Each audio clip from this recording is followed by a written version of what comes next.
Hello, boys and girls. Welcome to the third and final week of Victory Sports Virtual Micro Soccer. I'm Coach Joel, and I'm so glad that you're here today for our last week of virtual soccer. It's a little bit wet and a little bit rainy outside today, but that's all right. We'll still have some fun playing some soccer. But before we get to that, we got to get warmed up. So do me a favor, find your 10 to 12 feet of space, and we're going to get all your muscles nice and loose, nice and warm before we play some soccer. Come with me.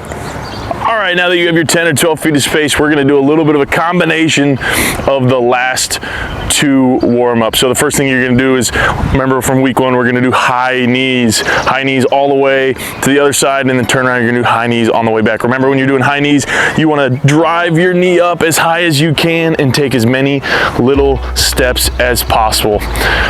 You're gonna go with me on your marks, get set, go. And then you can turn around and do high knees on the way back. The next one is bottom kickers. Remember, bottom kickers are just like high knees. You want to do as many little steps as you possibly can by driving that heel all the way back up into your bottom. We'll go on the count of three. 1, 2, 3, go.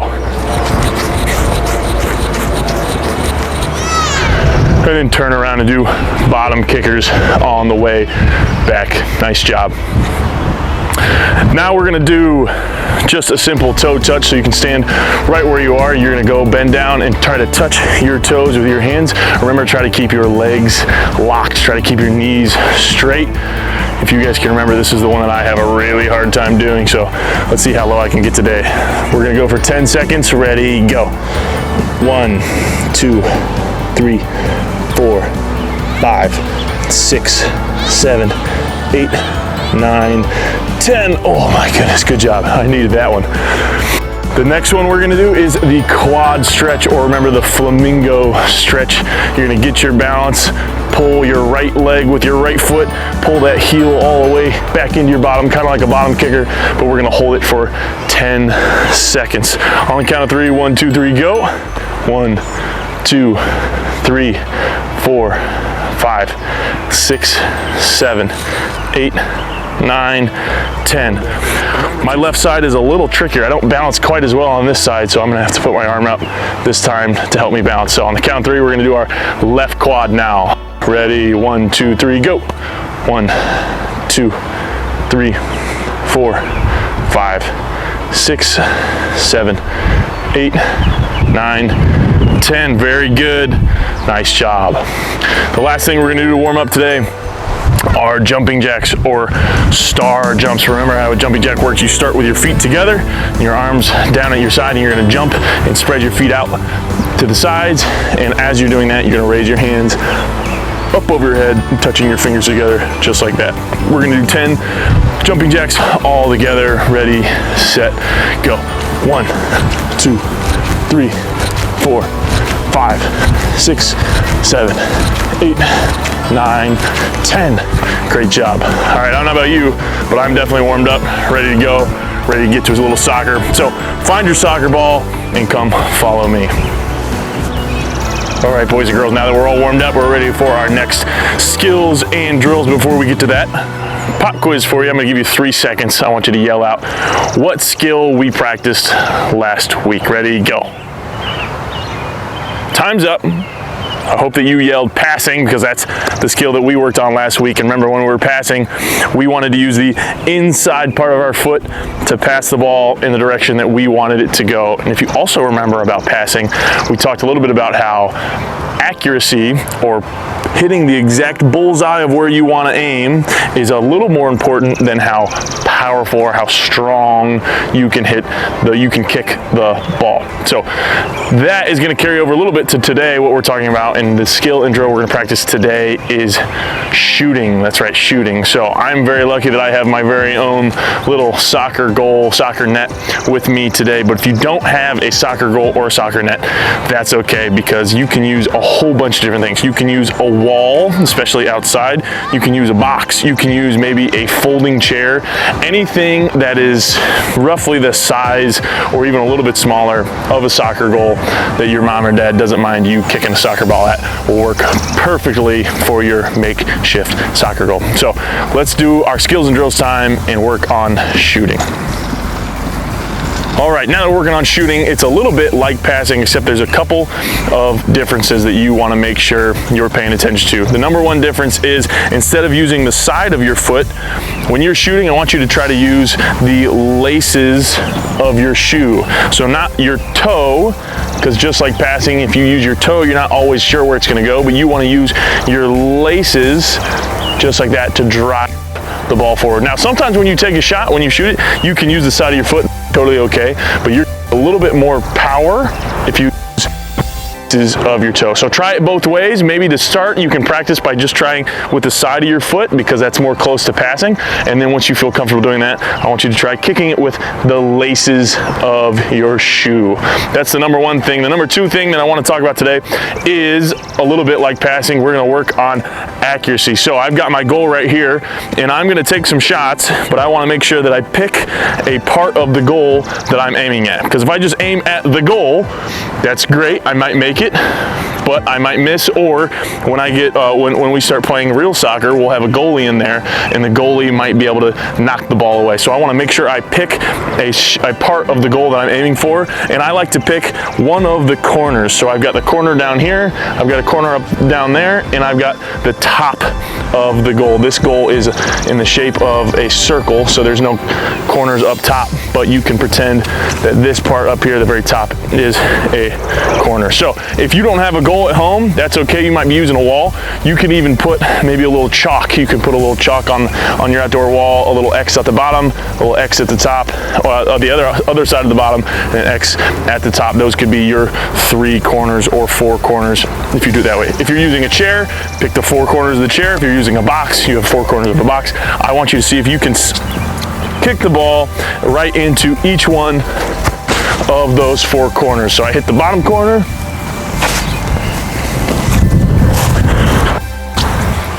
see if I can hit the other bottom corner,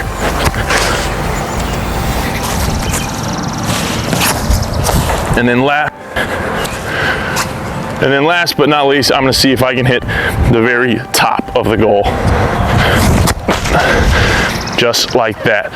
I want you to see if you can try, by kicking the soccer ball, hit each one of the corners that you've marked out. And if it helps, you can actually take a little cone or maybe a water bottle or something like that and put it at the corner that you're aiming at. So I've got my cone right there in the bottom left corner. I'm going to see if I can hit my cone. There we go, just like that.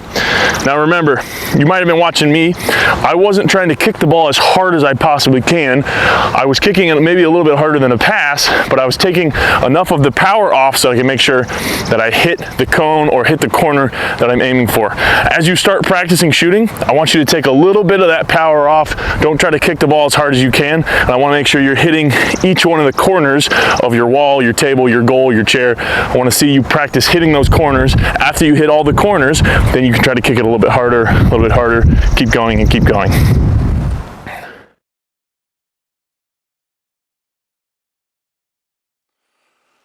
All right, boys and girls, it's time for our last challenge time of virtual micro soccer with Victory Sports. During these last 2 challenge times, we've talked about some of my favorite stories from the Bible, from the Old Testament, and 2 amazing people in Joseph and Daniel, and how they trusted God even when life didn't seem fair, and when they trusted God even when they didn't know what God's plan was. They still trusted that God had a plan for their lives. So this last story also comes from the Old Testament, and it actually takes place right around the exact same time in the exact same book of the Bible as the story of Daniel and the lion's den. And this story is about 3 different people. They were 3 friends named Shadrach, Meshach, and Abednego. Probably my 3 favorite names in the entire Bible. I love those names. And very similarly to the story of Daniel, Shadrach, Meshach, and Abednego lived in a time where there was a king. His king's name was Nebuchadnezzar, King Nebuchadnezzar. And King Nebuchadnezzar was the king of a place called Babylon. And Babylon had taken over Israel and had taken over God's people. And also, a little bit like the story of Daniel, King Nebuchadnezzar decided that he wanted to build this huge golden statue of himself. He wanted to make this big, beautiful statue of him so that everyone could bow down and worship and pray to this statue. Well, if you've heard the story before, you know where it's going. Shadrach, Meshach, and Abednego loved, trusted, and obeyed God. So they, like Daniel and like Joseph, were put into somewhat of a hard decision to make. But like Daniel and like Joseph, they continued to pray, worship, and love God. They didn't bow down to King Nebuchadnezzar like everyone else did. They trusted God, and they trusted God's plan for their lives. Well, King Nebuchadnezzar didn't take too likely to that. He didn't like that very much at all. So when he found out that those three guys were still praying to God and they weren't bowing down to his big, beautiful statue, he did something a little bit nuts. He actually took them and he was going to throw them into a fiery furnace. He was going to fill this big room with fire and throw Shadrach, Meshach, and Abednego into the fire as their punishment for not worshiping his statue. I don't know about you, but I've burned myself before on fire and on a stove and campfires and different things like that, and it doesn't feel very good. So I think Shadrach, Meshach, and Abednego were probably pretty scared. In fact, I bet they were terrified. But they trusted God, and they knew that no matter what, God loved them, and God had a plan. They may not know what the plan was, and they might not even like the plan, but they know that God's plan is the right plan and is the best plan for their lives.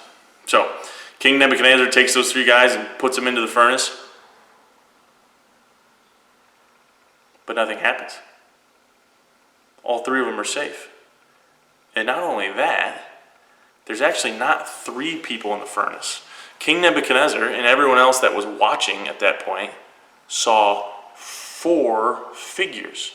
They saw the 3 people that they put in, but then there was another figure in the furnace that they couldn't tell who it was.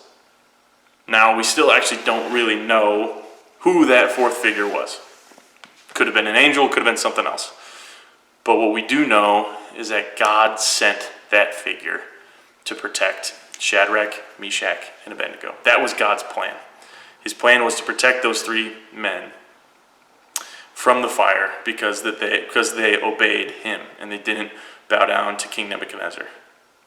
And because those 3 guys trusted God, and because God carried out his plan of sending that figure to protect them, King Nebuchadnezzar and everybody they took Shadrach, Meshach, and Abednego out of the furnace.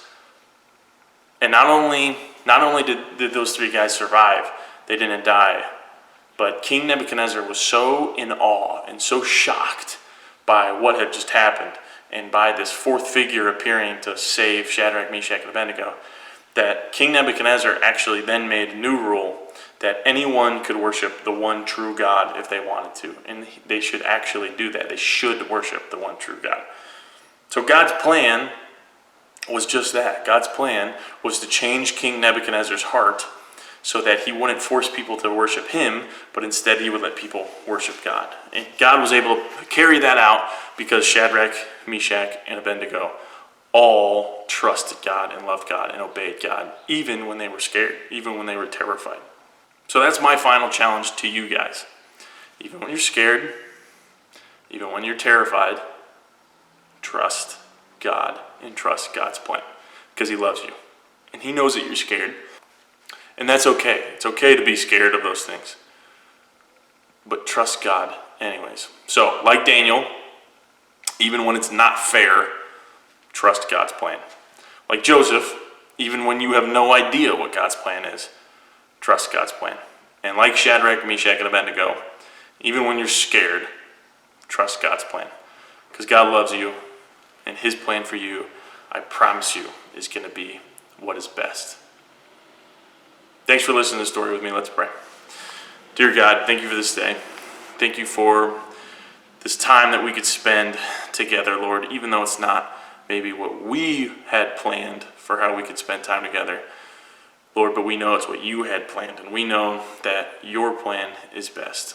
So, Lord, I pray that you help us to stay safe, stay healthy, and like Daniel and like Joseph and like Shadrach, Meshach, and Abednego, help us to trust you and trust your plan, even when it's not fair, even when we don't know what it is, and even when we're scared.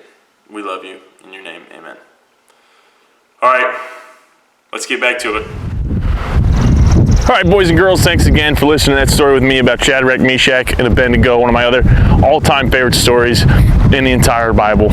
But now that we've done our skill and drill, we've done our warm-up, and now we have done our challenge time, it's time to get into a couple of games. So I've got a few games lined up for us that I think will be a lot of fun, that are going to help you practice your shooting abilities. The first game I have is really similar to the skill and drill that we did, but it's with a small twist. So I've got my goal set up right here. Remember, if you don't have a goal, that's okay. You can use a wall outside, you can use a chair, a box, or even like an outdoor table will work just fine. And what you're gonna do is you're gonna put cones or water bottles, maybe even some tape, anything that you can see on those corners of the goal. So like I said, my goal is almost more of a triangle shape, so I only have 3 corners, but I've got a cone at the 2 bottom corners, and I've got a cone at the top corner. And how this game works is you can do it one of 2 ways. You can either time yourself, you can give yourself 1 minute, maybe 30 seconds, and see how many cones you can hit in that 1 minute or 30 seconds, or you can do it by giving yourself 10 shots. So you'll take 10 shots and see how many times you can hit the cones in those 10 shots. I'm gonna add in even another twist though. I'm gonna give myself 1 point if I can hit the bottom cones, and I'm gonna give myself 2 points if I can hit the top cone, because the top cone's a little bit harder to hit. So I'm only gonna take 3 shots. I'm gonna take 3 shots, and I'm gonna give and however many times I can hit those cones, those are gonna be the points that I get. So it's gonna be 1 point for the bottom cones, 2 points for the top cone, and I only get 3 shots. So here's my first shot. I think I'm gonna go all or nothing here. I'm gonna aim for the top cone. Oh no, I missed. I knocked the cone over, but that doesn't count. All right, after 1 shot, I still have 0 points. Let's see if I can recover here. I'm gonna go back for the top cone. Oh, closer. That's still 0 points. All right, I've only got 1 shot left here, and I think to save myself from embarrassment, I'm gonna ignore that top cone. I can't hit it, obviously. I'm gonna aim for the bottom of the left cone, see if I can get 1 point on the board. There we go. 1 point, 3 shots. It's not very good. I think you guys will probably beat me. I got too greedy trying to hit the top cone. That's all right. So that's a great way to practice your shooting. It's a great way to make yourself compete with yourself, see if you can beat your score, or if you have a brother or sister, you guys compete against each other. And after you play that a couple times, what you can do is you can either back up and try it from a little further away, or you can try to kick it a little bit harder, see if you can add a little bit more pace behind your shot. That's a great way to practice accuracy and competition in shooting. This next game is another great way to practice your shooting, but you need a partner. All you need is a partner and a ball. So unfortunately, I don't have a partner today, so I can't demonstrate it for you, but I can tell you how it works.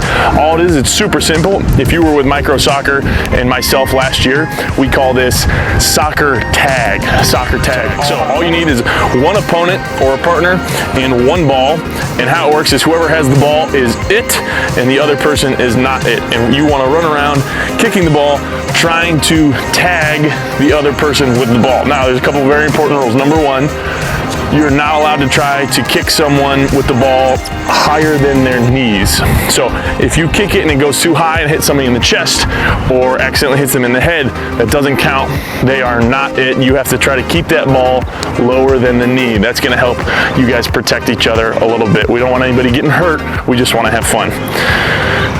So if I kick it and I miss my partner, I have to run after the ball because I'm still it. I have to go get it and keep trying to tag the partner with the ball. As soon as I kick it and I hit my partner below the knee with the ball, then that person becomes it. I'm now not it, and I'm trying to run around and get away. This is a great way to practice accuracy and a little bit of power while playing soccer and having fun. Remember, try to keep that ball below the knees, otherwise someone might get hurt. We hurt, and we can't have that. That's no good.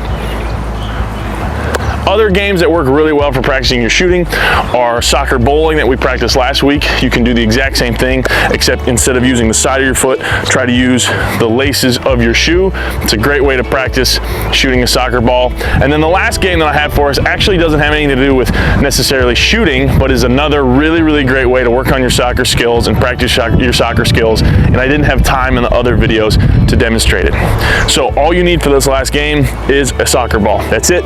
1 soccer soccer ball and yourself, and all it is you're gonna practice your juggling. A super, super easy thing to practice and really a lot of fun to practice, and it's gonna help you continue to develop your soccer skills and continue to work on controlling the ball. So I don't mean juggling like a circus clown where you're trying to keep all the balls up off the ground with your hands. I mean juggling like a soccer player. So as a soccer player, you're allowed to use your feet, your knees, you can use your chest, your head, your shoulders, you can use almost any part of your body except for your hands or arms, and all you're gonna try to do is see how many times you can keep the ball up off the ground before it touches the ground. So a helpful hint, a really good way to start practicing this is to actually use your knee. You're gonna use kind of that space in between your knee and the top of your quad right here, and I'm just gonna practice one at a time. I'm just gonna drop the ball right on my knee and then catch it, just like that, nice and simple. Once I feel I'm pretty comfortable in that, then maybe I'll practice and I'll try to go twice. 1, 2, just like that. 1, 2.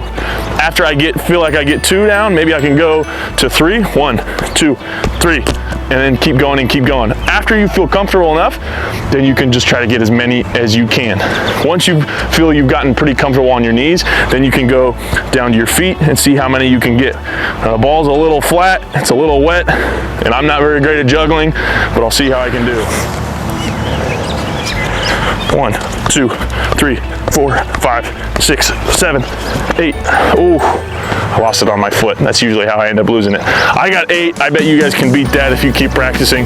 That's another really great way to practice your soccer skills. Doesn't necessarily have anything to do with shooting, but it's still a really, really good way for you guys to keep working on your skills. Well, boys and girls, that's the end of virtual micro soccer at Victory Sports.